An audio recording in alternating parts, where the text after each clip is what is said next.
오늘은 설 명절 앞두고서요. 진짜 복 받는 말씀을 나누려고 합니다. 오늘 오신 분들은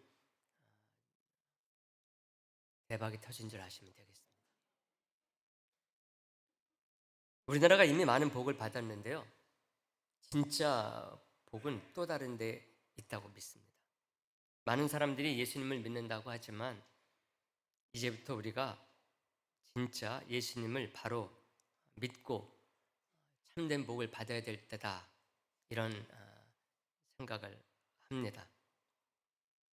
이것을 위해서 우리가 좀 더 분명히 하고 성경적으로 무장해야 될 부분이 있는데, 그것은 다른 것이 아니라 바로 인간의 죄의 문제입니다. 성경이 말하는 죄에 대해서 우리가 지금 점검해야 될 때가 아닌가, 그런 생각을 합니다.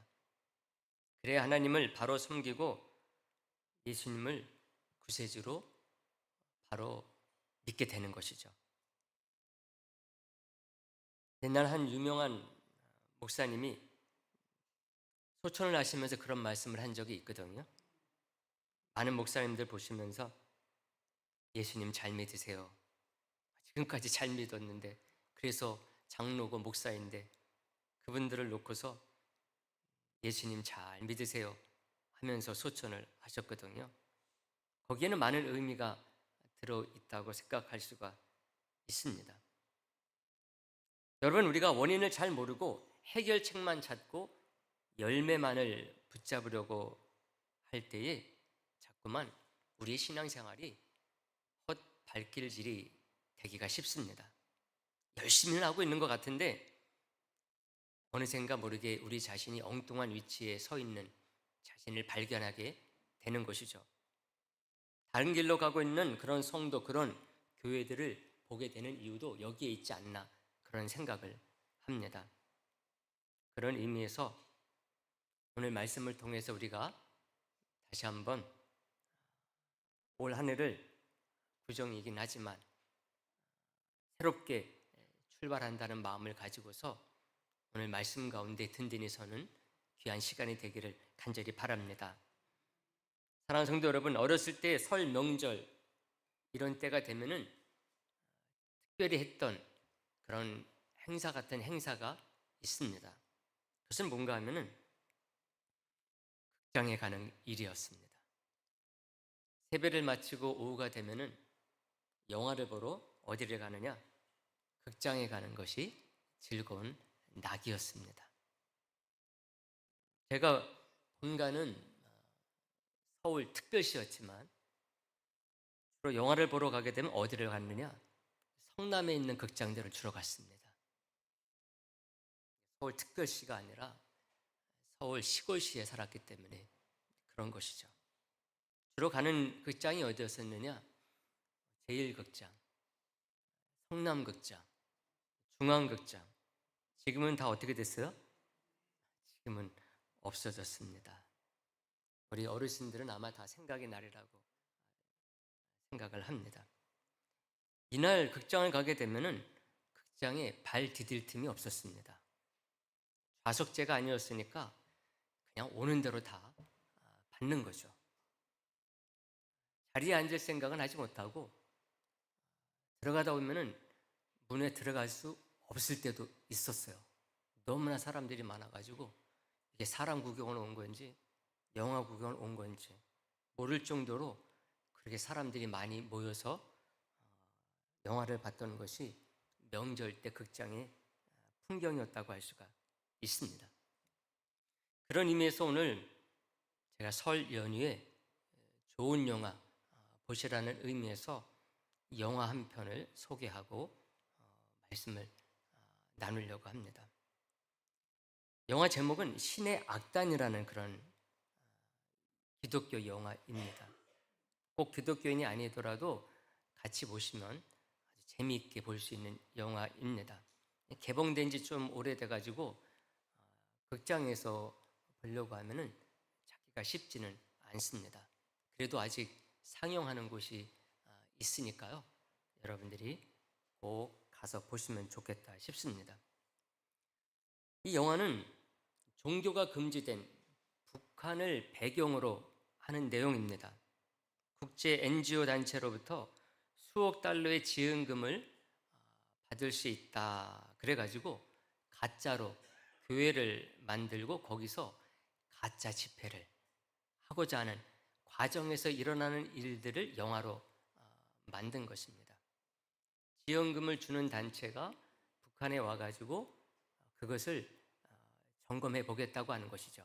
진짜 교회가 있는지, 그 교회에서 진짜 예배를 드리고 있는지 그게 확인이 되면은 수억 달러를 지원해 주겠다고 하는 것입니다. 그러니 이것을 위해서 어떻게 했느냐?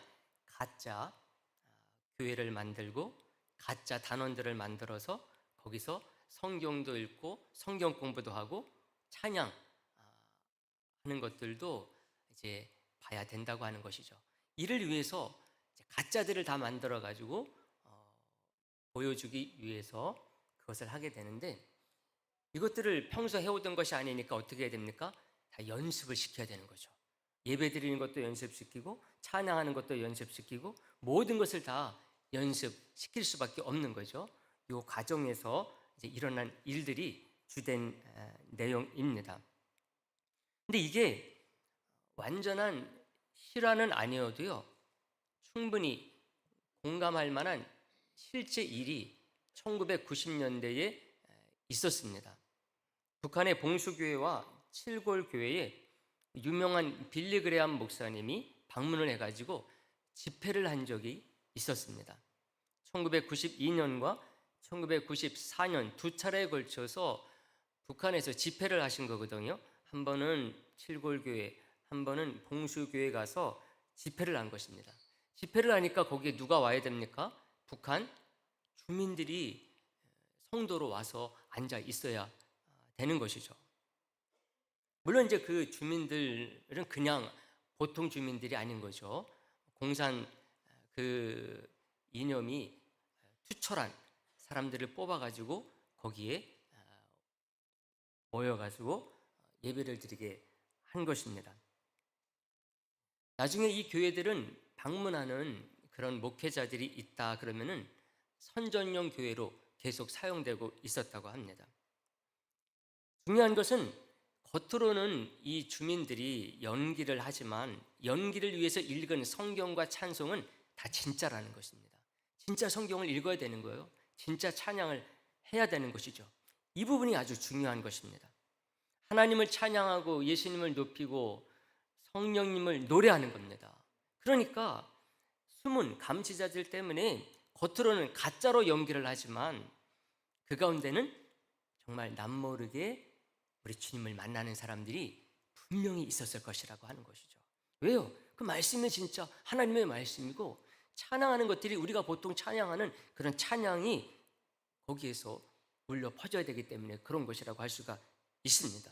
그 겉으로는 아닌 것 하지만은 그 심령 가운데 그 말씀이 살아있어서 성령의 인도하심 가운데 역사하심 가운데 그 심령 가운데 새겨지니까 입술로만 찬양하는 것 같지만은 그 찬양의 내용이 바로 우리 성부, 성자, 성령 하나님을 찬양하는 것이고 그 구원의 놀라운 역사가 그 가운데 담겨져 있다 보니까요, 그 심령 가운데는 진짜 은혜 받는 심령이 있을 수밖에 없었다고 하는 것이죠. 실제로요, 많은 탈북인들 뿐만 아니라 관계된 전문가들이 북한 김일성 주체 사상 1호 공산화된 지가 벌써 얼마가 됐습니까? 80년이 넘어가죠. 근데 그곳에 지하 교회가 있다는 것입니다. 그것도 적은 게 아니라 수만 명에서 수십만 명의 북한의 지하교회 성도들이 있다는 것을 증언을 합니다. 또 탈북하는 분들의 증언을 듣게 되면은요, 기독교 신앙을 갖고 있다 들켜가지고 수용소에 잡혀온 그런 사람들의 얘기들을 많이 증언을 하고 있습니다. 사랑하는 성도 여러분, 북한이 기독교 신앙에 대해서 얼마나 탄압을 하고 있습니까? 하지만 여러 가지 은밀한 기회나 통로로 그 신앙의 맛을 본 사람들이 분명히 있거든요. 그런 한은 기독교 신앙은 끊기지 않는다는 것입니다. 왜 그러냐? 이 모든 것을 이끌어 가시는 분은 우리 하나님이시기 때문에 그렇습니다. 성령님께서 살아계시기 때문에 그 주님의 십자가의 사랑, 그것이 믿는 자들을 놓치지 않기 때문에 그렇습니다. 하나님은 하나님의 자녀를 놓치지 않는다는 것이죠. 우리가 놓치지 않아서가 아니라 하나님께서는 하나님의 자녀를 놓치지 않으시는 분이기 때문에 북한과 같은 그런 엄혹한 상황 속에서도 하나님을 믿는 신앙이 끊이지 않고 이어지게 한다는 것입니다. 이 하나님의 그 끈질긴 사랑, 이것뿐만 아니라 또 하나 기독교 신앙이 우리 가운데 이어질 수밖에 없는 또 하나의 이유가 있는데, 그것은 뭔가 하면은 인간 안에 자리 잡고 있는 죄라는 것 때문에 그렇습니다. 그래서 오늘 말씀을 본 것이기도 한 것이거든요. 오늘 말씀은 이사야서 53장 말씀입니다. 아주 유명한 말씀인 거죠. 우리의 죄를 대속하기 위해서 고난의 종으로 오신 예수님에 대해서 그로부터 700년 전에 예언한 이사야 선지자의 예언의 말씀이 담겨져 있어요. 특히 오늘 본문 첫 절에 이런 말씀이 나와요. 4절 말씀입니다. 4절 말씀 우리가 봤지만 다시 한번 다 같이 한번 보도록 하겠습니다. 다 같이 보겠습니다. 그는 실로 우리의 질고를 지고 우리의 슬픔을 당하였거늘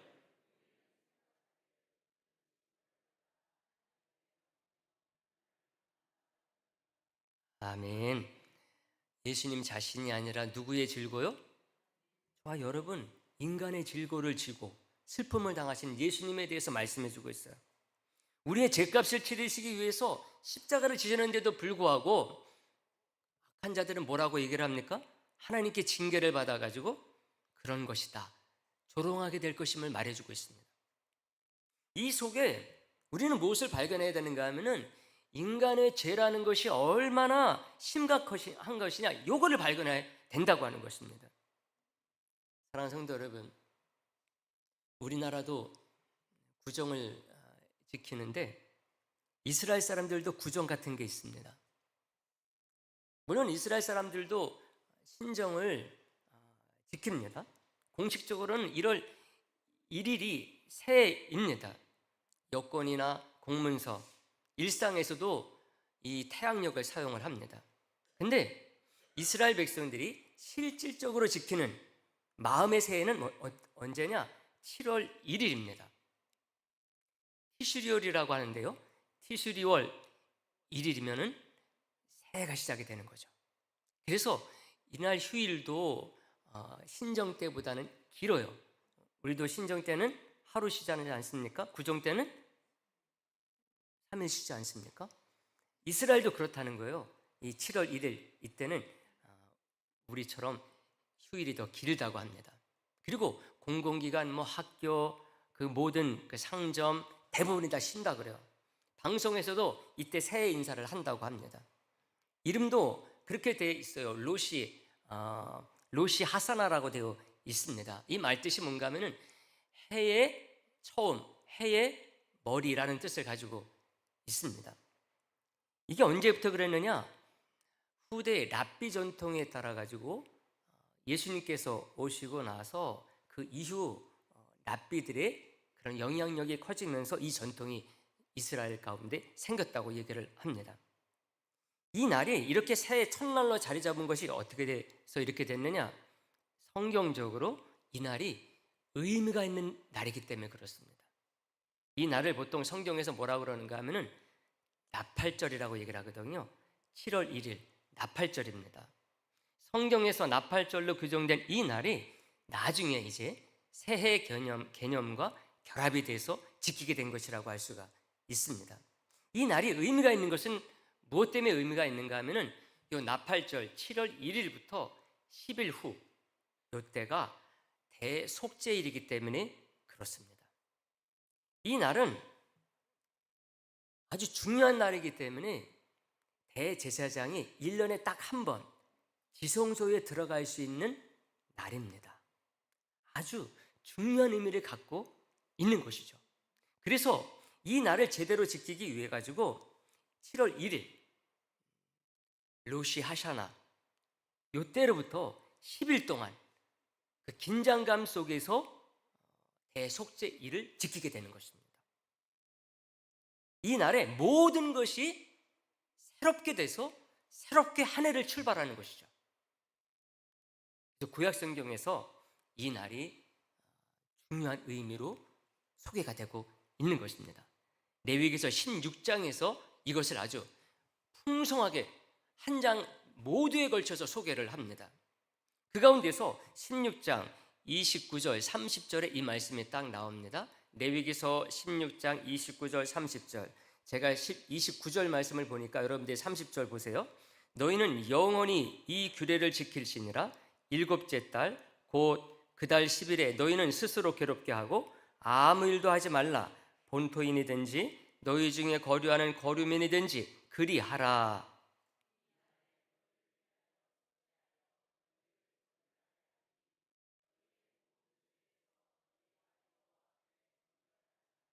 아멘. 일곱째 달 10일 딱 이렇게 말하고 있죠. 그러니까 7월 10일이 되는 거죠. 이 날에 여호와 앞에서 모든 백성의 죄가 어떻게 된다고요? 정결하게 된다는 거예요. 모든 백성의 죄가 정결하게 된다. 이뿐만 아니라 확대하면은요, 모든 피조물까지도 마찬가지예요. 모든 것이 깨끗하게 돼가지고 그래서 새해를 살게 되는 것입니다. 그래서 더 중요한 의미를 갖는다고 할 수가 있습니다. 이 말이 무슨 말입니까? 다른 말이 아니에요. 우리 인간은 하루를 살던 열흘을 살던 1년을 살던 죄의 문제를 해결했을 때에 그 삶이 의미가 있게 된다고 하는 그런 의미라고 할 수가 있습니다. 그래서 새해 벽두에 죄의 문제를 온 국민 또 온 피조물까지 해결을 하고 깨끗한 가운데 한 해를 살라는 것입니다. 우리가 이것을 통해서 인간에게 있어서 죄의 문제가 얼마나 심각한 것인가 이것을 알 수가 있다고 하는 것입니다. 사랑하는 성도 여러분, 우리가 지난 1월 달부터 주일 찬양 예배 시간에 레위기서 말씀을 살펴보고 있는 가운데 있거든요. 레위기서에 보게 되면은 5대 제사를 시작으로 해서 그 내용들이 쭉 나오게 됩니다. 우리가 지난 동안 5대 제사에 대해서 다 살펴봤어요. 번제, 소제, 화목제, 속제제, 속건제까지 이 5가지 중요한 제사에 대해서 살펴를 봤습니다. 이 가운데 속제제가 딱 나오거든요. 속제제가 뭡니까? 우리의 죄를 사함을 받는 제사라고 할 수가 있습니다. 근데 속죄제라고 하는 것을 통해서 우리의 모든 죄가 사해진다, 이렇게만 생각하면 안 된다는 것입니다. 속죄제에 대해서 레위기서 4장과 5장이 아주 풍성하게 나옵니다. 번제나 소제, 화목제, 속건제도 나오는데 속죄제에 대한 말씀이 가장 많아요. 가장 많습니다. 그래서 이 속죄제만 드리게 되면은 우리의 모든 죄가 사해지는 것이구나 생각할 수가 있어요. 그런데 대속죄일을 보니까 우리가 사함을 받아야 될 죄가 속죄제라고 하는 것을 통해서만이 다 되는 것이 아님을 알 수가 있습니다. 이 대속죄일에 이 대제사장이 지성소에 1년에 한 번 딱 들어가 가지고요, 남은 모든 여죄, 특히 중대한 범죄에 대한 죄를 다 사함을 받게 하는 날로 딱 지키게 됩니다. 왜 그러느냐? 평상시에 드리는 속죄제로 사함을 받을 수 없는 죄가 또 있기 때문이라는 것입니다. 이것이 또 우리에게 뭘 가르쳐 주는가 하면은 인간의 죄라는 것이 간단하지 않다는 것입니다. 단순하지 않다는 거예요. 이것을 오늘 본문이 또 잘 보여줍니다. 그래서 오늘 본문을 보게 된 것인데, 오늘 본문 가운데서도 5절과 6절 말씀입니다. 5절과 6절 말씀, 이사야서 5절 53장 5절 6절 말씀, 우리가 이 외운다 생각을 하고 이 말씀을 봐야 됩니다. 우리 다 같이 한번 5절과 6절 말씀 화면에 나오니까요, 다 같이 보겠습니다. 그가 찔림은 우리의 허물 때문이요 그가 상함은 우리의 죄악 때문이라. 그가 징계를 받음으로 우리는 평화를 누리고 그가 채찍에 맞음으로 우리는 나음을 받았도다. 우리는 다 양 같아서 여호와께서는 우리 모두의 죄악을 그에게 담당시키셨도다. 아멘. 할렐루야. 우리가 이 말씀 너무나 익숙한 말씀이에요. 고난주간이 되면은 많이 살펴본 그런 말씀입니다.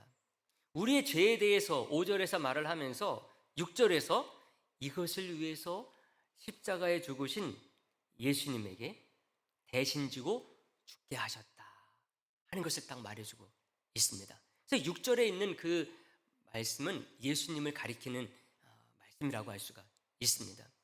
이 구절에서 특히 5절에서 우리 인간의 죄에 대해서 두 가지 종류를 딱 말을 합니다. 5절에 나오는 허물이라는 단어와 죄악이라는 단어입니다. 그리고 또한 또 하나 중요한 단어가 12절에 나옵니다. 12절의 뒷부분에 보게 되면 이런 말씀이 나와요. 그러나 그가 많은 사람의 죄를 담당하며 범죄자를 위하여 기도하였느니라, 이런 말씀이 나옵니다. 그 죄를 우리 주님이 담당하셨다는 거죠. 요 구절에서 죄를 담당하며에서 요 죄라는 요 단어도 바로 죄의 종류를 가리키는 중요한 히브리어 단어입니다. 보통 학자들은 이런 비슷한 말들, 그냥 인간의 죄일 뿐인데 한 군데에서는 허물이라고 말하고 한 군데에서는 죄악이라고 말하고 또 12절에서는 죄라고 말하거든요. 이렇게 비슷한 말들이 연속적으로 나오게 되면은 보통 주석하시는 분들이 뭐라고 얘기를 하는가 하면은 요거는요 다 같은 의미예요. 같은 의미인데 똑같은 단어 쓰는 게 좀 뭐하니까 다른 단어를 썼을 뿐입니다. 이렇게 해석을 하거든요. 그렇지 않습니까? 한 문장 안에 또 한 단락 안에 똑같은 말들이 여러 번 반복하는 것, 요거는 좀 지루하거든요. 보는 사람들에게 좀 요 내용들을 지루하게 만드는 그런 표현법이라고 할 수가 있습니다. 그러다 보니까는 같은 내용을 반복적으로 사용할 때는 다른 단어를 쓰게 마련입니다. 그런데 요 이사야서 53장 5절 12절에서는 그렇게 하지 않는다는 것입니다. 그렇게 보면 안 된다는 것입니다. 5절에서 허물이라는 단어는 히브리어로 페샤라고 하는 그런 말을 씁니다. 죄악이라고 하는 것은 아본이라는 단어를 쓰고 12절에서 이 죄라는 단어는 헤트라고 하는 단어를 쓰고 있습니다. 이 헤트는 어떤 죄를 말하느냐? 보통 우리가 하타트라고 하는 그 단어가 있는데 이 단어와 어원이 같습니다. 보통 이것을 목사님들이 설교할 때 설명할 때 뭐라고 설명하는가 하면은 이 죄는요 화살을 쏘는 그걸 생각하면 됩니다. 화살을 쏘면 어디를 향해서 쏩니까? 관역을 향해서 쏘죠. 관역을 향해서 쏴야 되는데 그 빗나간 것을 요 하타트라고 말합니다. 헤트라고 말하는 거죠. 다시 말하면은 하나님께서 정해놓으신 기준이 있거든요. 요건 죄입니다. 요건 죄 아닙니다. 누가 정했다고요? 하나님이 정했다는 거예요. 하나님이 정하신 그 죄에서 벗어나는 것들이냐 아니냐 하는 것 속에서 죄냐 아니냐가 판정돼야 된다고 하는 것이죠. 우리가 예를 들면은 사랑해야 됐는데 무관심하다. 어떤 면에서는 죄가 아닐 수가 있지 않습니까? 하나님께서는 뭐라고 말씀하시는가 하면 사랑해야 된다 말씀하시는 것이죠. 그런데 우리들이 세상에서 여러 가지 이유들로 말미암아서 무관심하거나 사랑하지 않는다. 그것은 뭐 교도소 갈 일은 아니죠. 하지만 하나님께서 뭐라고 말씀하셨어요? 사랑해야 된다. 하나님께서 정하신 것에 대해서 빗나갔으므로 무관심하거나 사랑하지 않는 것은 뭐다? 죄라는 것입니다.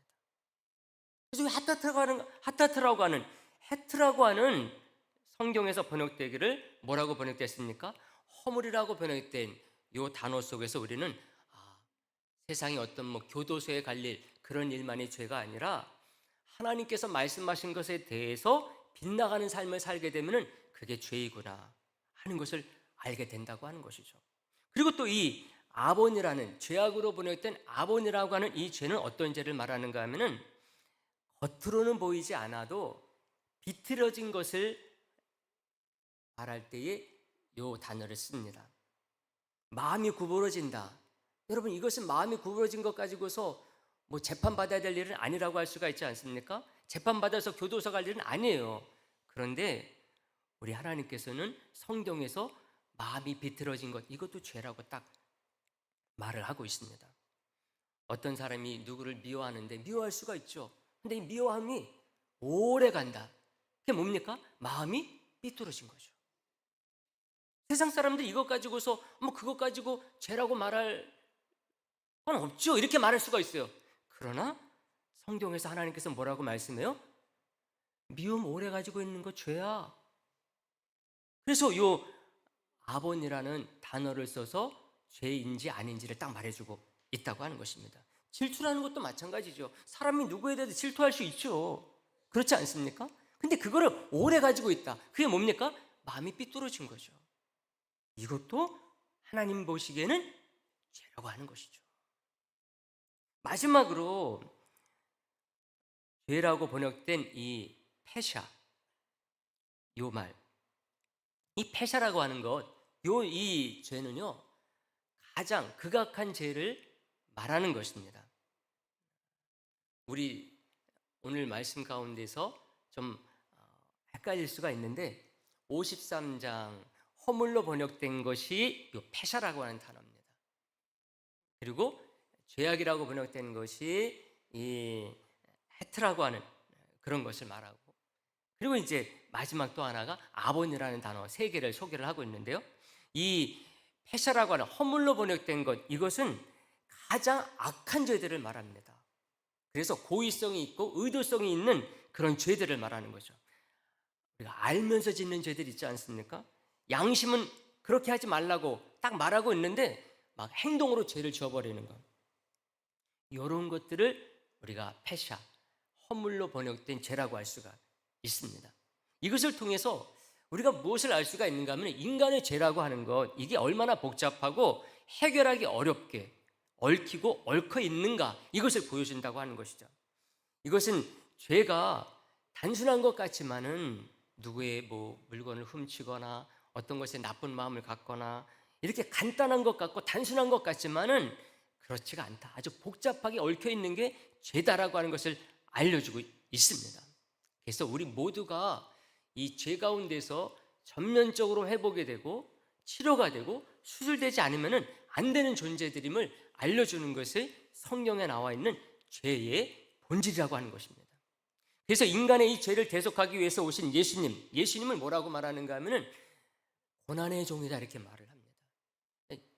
이사야서 53장 요 말씀을 제목을 붙여놨어요. 고난의 종으로 오신 예수님이라고 딱 이름을 붙여놨습니다. 왜 그런가 하면은 예수님께서 이 땅에 오셔가지고 우리를 구원하시는 그 십자가가 얼마나 고통스러운 것인가 라고 하는 것을 잘 보여준다고 하는 것이죠.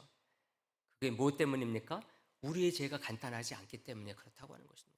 우리의 죄가 간단하다고 한다면 아마 예수님께서 쉽게 우리를 구원하시고 해결해 주실 수 있었을 것입니다. 그런데 그러지 아니하다 보니까 예수님께서 이 땅에 오셔가지고 십자가에 죽으시기까지 할 수밖에 없었다고 하는 것이죠. 그래서 이런 죄에 대해서 아주 또 잘 우리들에게 알려주는 말씀이 레위기서 16장 21절 말씀이에요. 대속죄일에 어떻게 대제사장이 속죄 행사를 치르는가 하는 것에 대해서 잘 알려주고 있는 것이 레위기서 16장이라고 했는데, 그 가운데서도 21절에 보게 되면은 앞에서 말씀드린 이사야서 53장에 나오는 죄의 종류가 다 한 절에 나와 버립니다. 우리가 그런 의미에서 우리 21절 말씀 다 같이 한번 보도록 하겠는데요. 그 단어 가운데 히브리어 단어가 나오거든요. 우리가 그 말씀들도 우리가 한번 천천히 한번 다 같이 읽어보도록 하겠습니다. 다 같이 보겠습니다. 아론은 그의 두 손으로 살아있는 염소의 머리에 안수하여 이스라엘 자손의 모든 불의 아본과 그 범한 패샤한 모든 죄 하타를 아뢰고 그 죄를 염소의 머리에 두어 미리 정한 사람에게 맡겨 광야로 보낼지니. 아멘. 대속죄일에 아사셀 염소를 광야에 내보내서 죽도록 하거든요. 근데 대제사장이 아사셀 염소에 안수를 하는데, 왜 안수를 하는가 하면은 모든 이스라엘의 백성들의 죄를 지고서 나가서 죽게 한다는 의미에서 이렇게 합니다. 다시 말하면은 이스라엘의 모든 죄, 평상시에 드렸었던 속죄제를 제사를 통해서 해결받지 못했던 그 모든 죄까지, 그리고 이스라엘 백성들의 아주 중대한 죄까지 다 지고 나가서 죽게 한다는 것입니다. 그래서 이 단어 한 절 속에 앞에서 말씀드린 세 가지 죄의 단어가 다 나오고 있다는 것입니다. 불이라고 하는 아본과 범한이라고 하는 단어 속에서 패샤라고 하는 죄, 그리고 모든 죄, 하타가 요 속에 다 나온다고 할 수가 있습니다. 그래서 예수님께서 우리의 죄를 위해서 십자가에 죽으셨다, 그래서 우리가 예수로 말미암아 구원받았다 할 때에 우리의 죄라고 하는 것, 우리 한 사람 한 사람들, 우리 성도님들은 거룩해가지고 죄가 단순할 수도 있어요. 죄를 거의 안 짓고 살 수도 있습니다. 그러나 우리 가만히 우리 자신을 돌아보게 되면은 우리가 짓는 죄들, 행동으로 짓는 죄들 뿐만 아니라 우리 마음속에 있는 죄, 이런 것들을 생각하게 되면은 우리의 죄라고 하는 것이 얼마나 복잡하고 간단치 않은 것인가 하는 것을 알 수가 있는데, 이 모든 것들까지 다 우리 예수님께서 지고서 십자가에 죽으심으로 말미암아 우리가 용서받았다라고 하는 것을 알 수가 있는 것이죠. 그래서 사도 바울도 이런 인간의 죄에 대해서 아주 탄식하면서 구체적으로 언급한 말씀이 있습니다. 그게 로마서 3장 10절에서 18절에 딱 나옵니다. 3장 10절에서 18절 말씀이 이렇게 딱 말을 합니다. 기록된 바 의인은 없나니 하나도 없으며 깨닫는 자도 없고 하나님을 찾는 자도 없고 다 치우쳐 함께 무익하게 되고 선을 행하는 자도 없나니 어떻게 해요? 하나도 없도다. 그들의 목구멍은 열린 무덤이요 그 혀로는 속임을 일삼으며 그 입술에는 뭐가 있다고요? 독사의 독이 있고 그 입에는 저주와 악독이 가득하고 그 발은 피 흘리는데 빠르는지라. 파멸과 고생이 그 길에 있어가지고 평강의 길을 알지 못하고 그들의 눈앞에 하나님을 두려움이 없느니라 함과 같으니라. 이렇게 딱 말하고 있습니다. 바울이 우리의 구원자 되신 예수님에 대해서 말을 하면서 예수님께서 우리의 죄 때문에 죽었는데 우리의 죄라고 하는 것은 그냥 뭐 어떤 것 훔치거나 남 사기를 치거나 이런 죄가 아니라는 것입니다. 이런 것들을 포함한 죄가 얼마나 심각한 것인지 이것에 대해서 이렇게 아주 구체적으로 나열을 해주고 있습니다.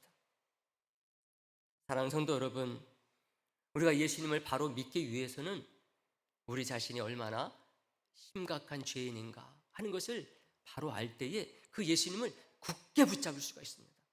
내 죄가 세상의 사람들이 말하는 것처럼 교도소에 갈 그런 죄를 짓고 있지 아니하기 때문에 별거 아닌데 예수님께서 십자가까지 지셨을까, 이렇게 생각하기가 쉽다고 하는 것입니다. 그러나 성경에서는 우리의 죄에 대해서 이렇게 아주 구체적으로도 아주 분명하게 말씀해주고 있습니다. 사랑하는 성도 여러분, 말씀을 정리하는데 오늘 우리는 설날 명절을 맞아가지고 이사야서 53장 말씀 생각했어요. 700여 년 전에 오실 예수님의 대속의 예언의 말씀 중에 죄에 대한 구절을 생각을 했습니다. 이것을 통해서 십자가에서 예수님께서 대속해 주신 우리 인간의 죄라는 것, 이것이 얼마나 극악하고도 복잡하고 다양한 그런 성격을 가지고 있는가, 그래서 해결하기 어려운 문제인가, 이것에 대해서 생각을 했습니다. 여러분, 세상에 다른 종교들도 죄에 대해서 말을 합니다. 그러나 다른 종교들이 기독교만큼 이 죄의 심각성에 대해서 정확히 말하고 해결책을 제시하는 종교는 없습니다. 제가 말씀을 준비하면서 AI에게 물어봤어요. 다른 종교들은 죄에 대해서 어떻게 말하느냐 물어봤습니다. 그랬더니 뭐라고 대답하는지 아세요? 유교에서도 죄에 대해서 말을 하는데요, 일부만 말합니다. 불교에서도 죄를 말해요. 근데 불교에서도 유교와 달리 또 다른 면을 또 강조합니다. 이슬람에서도 죄를 말하죠. 이슬람에서도 죄에 대해서 말하긴 하는데 일부만 말합니다.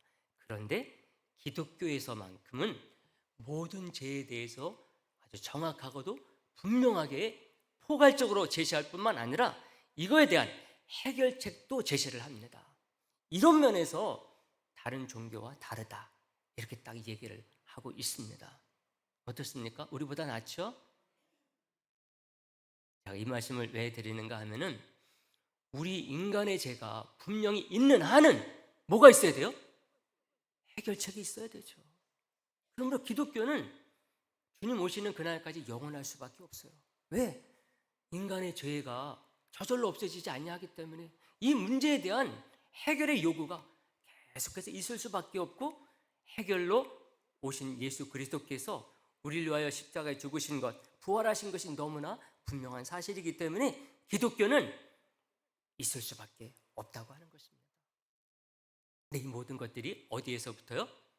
하나님께서 우리를 사랑하신 사랑으로부터 오지만 그 가운데 인간이 가지고 있는 죄의 속성 때문에 그럴 수밖에 없다고 하는 것입니다.